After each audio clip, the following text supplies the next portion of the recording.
Cette vidéo est une deuxième partie, donc par respect pour mon travail et pour mon investissement, il serait plus judicieux de regarder la première. Le lien se trouve juste ici ou juste en dessous de la vidéo. Ensuite, le quatrième point, la santé. Pour moi, c'est très important la santé, et la santé va être la résultante justement du temps qu'on va pouvoir accorder à l'enfant. Donc le temps, ça va faire que on va pouvoir plus s'attarder, contrôler et avoir une réflexion sur l'alimentation qu'on donne à notre enfant. Déjà, ça commence dès sa naissance. Est-ce qu'on allaite ou est-ce qu'on n'allaite pas? C'est un choix personnel, c'est pas l'objet de la vidéo, mais ça fait partie quand même du processus d'enfantement. Donc pour moi, c'est évident que l'allaitement est quelque chose à prioriser. S'il n'y a même pas de question pour ou contre, il n'y a pas de débat en fait, parce que la nature a créé les choses comme ça. Donc après, il y a des choses, l'aspect physique, l'aspect esthétique plutôt, le côté sensation, douleur. C'est contraignant. On peut avoir plein de choses à dire là-dessus, mais toujours est-il que si la nature a prévu les choses de cette manière-là, c'est que c'est ce qu'il y a de mieux pour cet enfant qui est en train de naître à l'intérieur de nous. Enfin, d'évoluer à l'intérieur de nous et puis ensuite de naître au monde. Et c'est la meilleure protection qu'on puisse lui offrir pour son développement. Et donc, la santé, c'est aussi de ne pas être dans le détachement par rapport au quotidien de notre enfant. Si on ne s'en occupe pas au quotidien, s'il est ailleurs que chez nous et auprès de nous, mon ventre il fait un tas de bruit, c'est très embêtant. J'ai pas faim, mais ça vit à l'intérieur. Et s'il n'est pas avec nous, on ne peut pas exactement avoir un œil sur ce qu'il consomme. Aussi le fait d'être dans une société où il y a des règles. Donc toujours, j'argumente par rapport à la France. Il y a un système qui fait qu'il y a certains soins qui sont obligatoires quand un enfant naît. Et moi, je suis pas d'accord avec tous ces soins. Donc, les vaccins en font partie. Je vais pas m'attarder dessus. C'est quelque chose d'assez récent. Bon, les vaccins ont toujours existé pour les enfants. Il y a des vaccins qui sont nécessaires. Il y en a qui sont utiles. Il y en a qui le sont un peu moins. Mais en tout cas, les 11 derniers vaccins, moi, je le dis clairement et en toute transparence. Je trouve que c'est... Je vais me limiter dans mes termes. Je vais simplement dire que ça pose vraiment la question... Il est temps de se questionner sur notre consentement que l'on donne en vivant, en évoluant dans une société et en étant complètement passif sur les règles et sur ce qu'on veut et sur ce qui est. Voilà. Donc le libre arbitre, vous pouvez vous l'appliquer à votre niveau. Au niveau de l'univers, vous ne l'appliquerez pas. Il n'y a pas de libre arbitre. L'univers fonctionne sans votre consentement, sans avoir besoin d'une quelconque action de votre part. Mais au niveau de ce qui est de l'enfantement et de ma propre personne, j'estime qu'il y a des questions qui sont existentielles et essentielles. Donc les vaccins, ça en fait partie parce que pour moi, ça amène d'autres problèmes. Et à la base, le lait maternel, justement, il protège l'enfant de toutes ces agressions extérieures. Et les vaccins seraient vraiment à appliquer dans certaines conditions, dans certaines zones géographiques et dans certains milieux, plutôt que de le vulgariser et de l'appliquer dans un pays comme la France, quoi. Je trouve ça un petit peu absurde, mais bon, c'est une question la réponse serait très longue et on pourrait pas faire bref. J'imagine déjà qu'il y a plein de personnes qui sont pas d'accord avec ce que je dis, mais en profondeur j'ai vraiment mes arguments et c'est des choses que j'applique à moi. C'est une logique tout simplement pour moi. Donc la santé, c'est aussi d'avoir le temps, parce que maintenant je suis consciente, je m'alimente d'une certaine manière. J'ai bien pris conscience que tout ce qui est industriel est néfaste pour nous.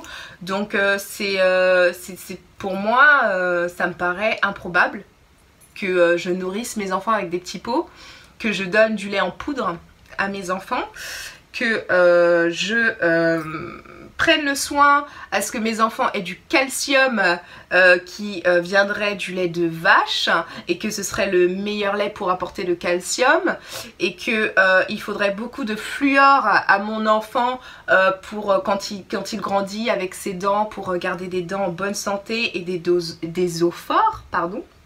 Calcium, fluor, pour moi c'est les deux gros problèmes de l'enfantement, de l'évolution de l'enfant, parce que c'est les premières choses qu'on va lui mettre avant même les valeurs, encore une fois, hein. C'est du calcium et du fluor avec le brossage des dents. Et quand on fait des recherches sur ces deux choses, bon, pas vraiment le calcium en lui-même, mais la source qui apporterait, c'est du conditionnel, qui apporterait ce calcium, et ben on se rend compte que il y a un certain but. Je vous laisse faire vos propres recherches si ça vous intéresse. Moi j'ai fait les miennes, c'est certainement pas terminé, mais ce que j'ai pu en découvrir jusque là c'est déjà suffisamment alarmant. Donc je trouve qu'au niveau santé, je me poserais vraiment la question de qu'est-ce que je peux offrir comme environnement sanitaire à mon enfant, comme protection aussi, et de sorte à ce qu'il ait tout ce dont il a besoin et pas uniquement du vent, pas uniquement quelque chose qui lui remplit le ventre, mais vraiment des choses qui vont lui permettre d'être encore une fois en accord avec la nature et parfaitement bien développé. C'est important pour moi la santé parce que si mon enfant n'est pas en bonne santé, je vais devoir forcément, si j'ai pas le temps en plus de ça, je vais devoir forcément chercher une source, une solution extérieure. Et je vais faillir à mon rôle de mère, encore une fois. Ensuite, le territoire. Donc le territoire, c'est important pour les premiers points que je viens d'exposer, parce que selon qu'on se trouve ici ou là-bas, les choses ne sont pas les mêmes, les enfants ne sont pas éduqués de la même manière. L'éducation nationale, je ne sais même pas s'il y a ce terme-là dans d'autres pays, mais l'éducation nationale n'est pas la même, la prise en charge n'est pas la même, les programmes ne sont pas les mêmes. Donc, selon qu'on vit ici ou ailleurs, c'est différent. Ce qui fait que je me poserais la question, si je devais demain, ça devait m'arriver demain, je me dirais, est-ce que ce serait pas mieux d'aller vivre ailleurs, de tester ailleurs pour voir si c'est pas plus en accord avec moi? Parce que déjà, pour moi, je trouve que vivre en France, ça me nourrit pas suffisamment, ça ne m'élève pas moi-même, parce que oui, en tant qu'adulte on a toujours besoin d'élévation, ça ne m'élève pas suffisamment moi-même pour que je puisse prétendre avoir un enfant et vivre en harmonie dans tout ça. Donc le territoire c'est très important pour différentes choses encore, mais la vidéo est déjà trop longue là, il faut que j'abrège. Ensuite 6, l'accouchement j'ai mis, parce que je crois que je réfléchissais, j'essayais de trouver un truc et il y a ce truc là qui m'est venu à la tête parce que c'est important, faut y penser, je veux dire, moi je me souviens que enfant les premiers rapports que j'avais à cette potentialité de mère en moi, quand ma mère me parlait de sa propre maternité et tout, ça m'a traumatisée quoi, l'histoire m'a traumatisée, ça se déchire, toute la reconstruction interne qui doit se faire. Mais c'est surtout le côté douleur et le côté y a un être avec une tête assez conséquente qui doit sortir d'un tout petit trou, même si la nature est extrêmement bien faite et que ça s'élargit et que tout est fait pour que la femme puisse aboutir, non sans douleur et sans engagement et sans détermination et sans force de sa part. Voilà notre rôle de femme. Tout ça, j'ai un questionnement là-dessus. C'est pas limitant dans le sens où demain si j'ai l'annonciation ou si jamais ça m'arrive et que tous les critères sont réunis dans mon sens, c'est pas un truc qui va me faire me dire ah bah non, je le fais pas parce que j'ai trop peur de la douleur et du reste quoi. Mais je me pose quand même la question, je me dis en fait tout simplement, est-ce que je suis capable, est-ce que je suis capable, voilà, de faire ça. Ensuite, numéro 7, ma personne, stabilité émotionnelle. C'est très important parce que j'ai l'impression que les parents aujourd'hui, de plus en plus, en fait ils se posent plus la question de comment eux ils se sentent à l'intérieur. Pourquoi est-ce qu'ils font des enfants? On est maintenant plutôt sur les personnes qui ne veulent pas d'enfants. à leur demander, à les pointer du doigt en leur disant pourquoi tu veux pas d'enfant, alors que la vraie question c'est pourquoi est-ce qu'on en veut, pourquoi est-ce qu'on en fait, pourquoi est-ce que la société attend ça de nous. Maintenant il faut arrêter de vouloir toujours les laisser dans l'ombre et les protéger, hein. Là c'est la société qui attend de nous qu'on ait des enfants, c'est évidemment pour que puisse se perpétuer ce mécanisme de consommation, voilà c'est la croissance, hein. C'est toujours dans un but financier, ça pose un gros problème. Donc à partir de là, pour moi, je pense que la grande majorité des personnes, des êtres qui vivent sur cette terre, je ne parle pas de personnes qui vivent dans des contrées reculées et qui simplement n'ont pas accès à la contraception et qui ont des enfants, on va dire, cycliquement, avec le rythme de la nature. Je parle pas de ça, je parle de nous en tant que pays développés et pays très informés. Je trouve que les gens en fait font vraiment inconsciemment des enfants et c'est important de se connaître intérieurement avant d'avoir un enfant, parce que si psycho-émotionnellement on n'est pas bien, on n'est pas stable et on se connaît pas, on n'a pas fait le tour de nous-mêmes, je pense qu'on risque de projeter nos failles, nos manquements et nos névroses à notre enfant.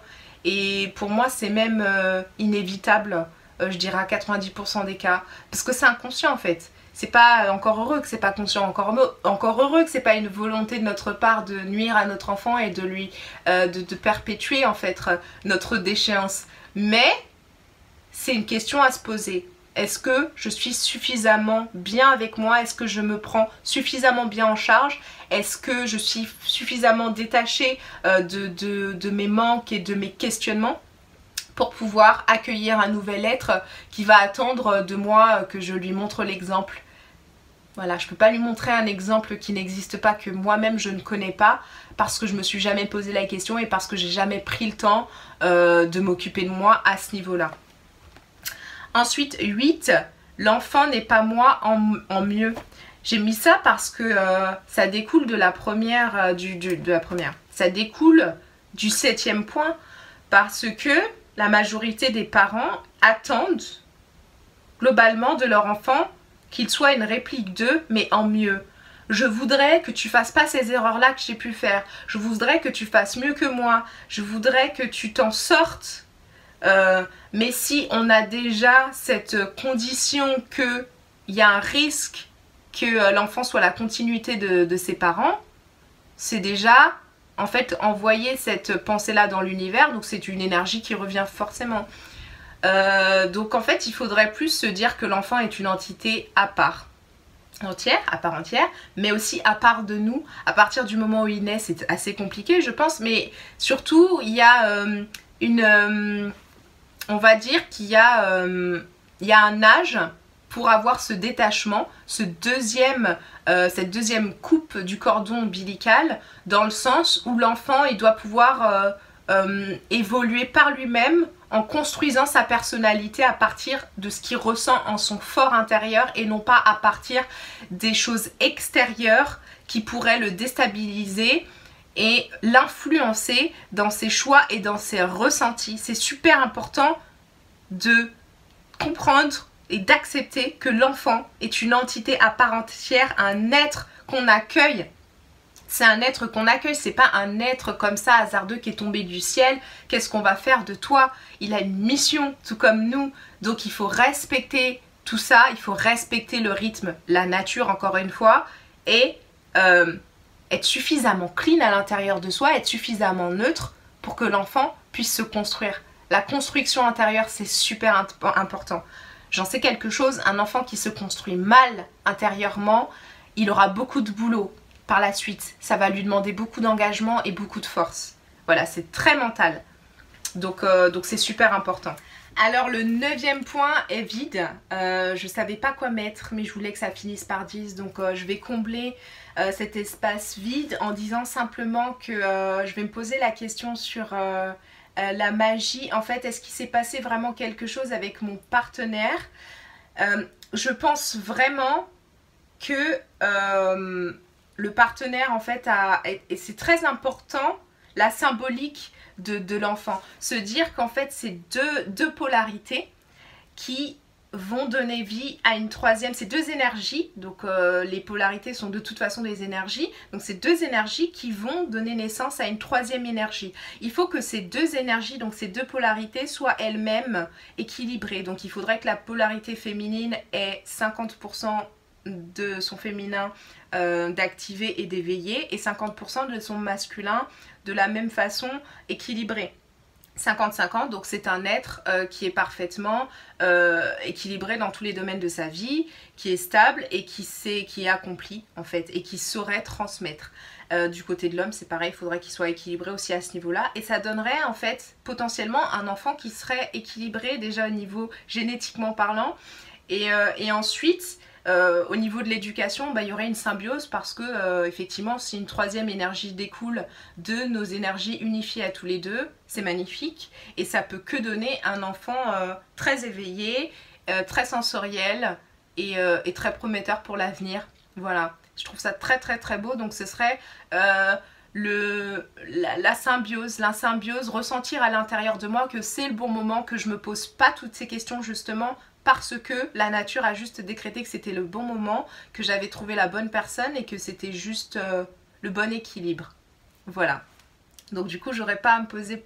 Normalement, j'aurais pas à me poser quand ce sera le moment pour moi, je sais, sauf si c'est un accident et que là, je ne peux pas gérer.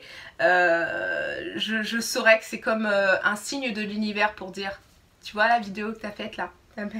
Out, tout est parfait, tout est là et il n'y a plus qu'à accueillir.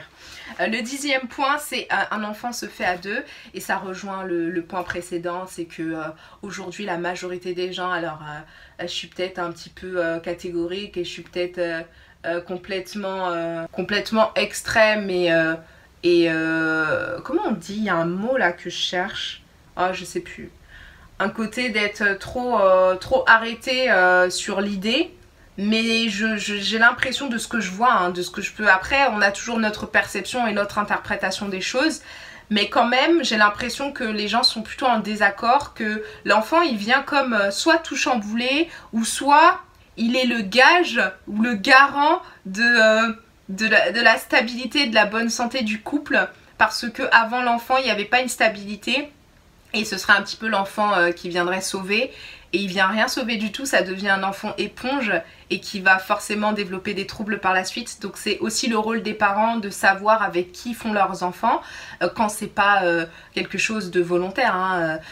Enfin, quelque chose de volontaire dans le sens où si ça arrive par accident, ben voilà, on avise sur le moment. Mais si c'est quelque chose de suffisamment réfléchi dans notre quotidien, de se dire est-ce que je me protège, est-ce que je me protège pas, est-ce que je suis dans une dynamique d'avoir un enfant, si ça arrive, qu'est-ce que je ferai, est-ce que je le veux, il faut vraiment se poser la question du partenaire avec qui, avant tous ces points-là, c'est le partenaire avec qui je suis.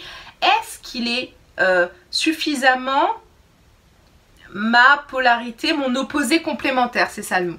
C'est ça le terme, mon opposé complémentaire. Il faut être opposé pour faire un enfant, on le sait, mâle-femelle. Mais la complémentarité, pas que on est les mêmes, on pense pareil, mais on se complète. Les manquements qu'il y a chez l'un peuvent être comblés, apportés par l'autre. C'est très important, l'écoute, le dialogue, la compréhension, et aussi la liberté, que chacun en fait se sente libre de pouvoir penser et agir à sa propre guise et que dans tout ça il y ait un intérêt commun qui soit l'élévation et l'accueil d'un enfant qui effectivement n'a rien demandé mais surtout demande à faire sa propre expérience et à vivre sa propre vie pour ensuite pouvoir transmettre. C'est très très beau l'enfantement. Cette vidéo, je vais la terminer en disant simplement que chaque femme est différente, qu'on a tout le droit d'avoir notre vision des choses, on a tout le droit aussi de pouvoir se dire je fais un enfant parce que j'ai un manque, effectivement c'est un enfant parce que émotionnellement je sais pas, j'ai pas eu de père ou j'ai pas le mari qui m'apporte ce qu'il me faut, c'est un droit, c'est un choix, c'est un karma aussi. Toutes les expériences de vie nous apprennent quelque chose. Je suis pas en train de dire qu'il faut avoir une droiture et aucun manquement pour avoir un enfant, mais parce que c'est ce qu'il y a de très beau, c'est très très très très beau l'enfantement, je trouve, quoi qu'il arrive. C'est juste le contexte dans lequel on évolue tous qui l'entache un petit peu ce bonheur, mais sinon Il n'y a qu'à regarder la nature. Si vous avez déjà eu la chance d'avoir une portée de chaton ou de chiot ou d'un autre animal, c'est quand même magnifique de voir le miracle de la vie, que tout peut s'emboîter et tout est simple. Donc j'ai cette vision en fait de effectivement d'un espace où j'ai pas à me préoccuper de toutes ces choses-là que je viens d'exposer et où tout s'emboîte, où tout est naturel, où tout est respecté et où la vie est valorisée et est mis en fait en priorité sur tout le reste. La vie en priorité sur l'argent et en priorité sur la croissance. Voilà, la croissance d'un pays. Voilà. Bon, je pense que cette vidéo, elle est terminée. J'aime bien dire ça à la fin de vidéo quand je sais plus quoi dire. Ouais, voilà, ça m'a fait du bien de la faire. Ça m'a pas trop libérée, j'ai toujours cette douleur, je la sens toujours là. Mais ça va aller. Si vous avez des réactions tout en étant toujours dans une dynamique d'échange, une dynamique de respect mutuel en fait de nos propres croyances et de nos propres directions dans notre vie, n'hésitez pas à commenter juste en dessous et prenez soin de vous. Gros bisous et à bientôt dans une prochaine vidéo.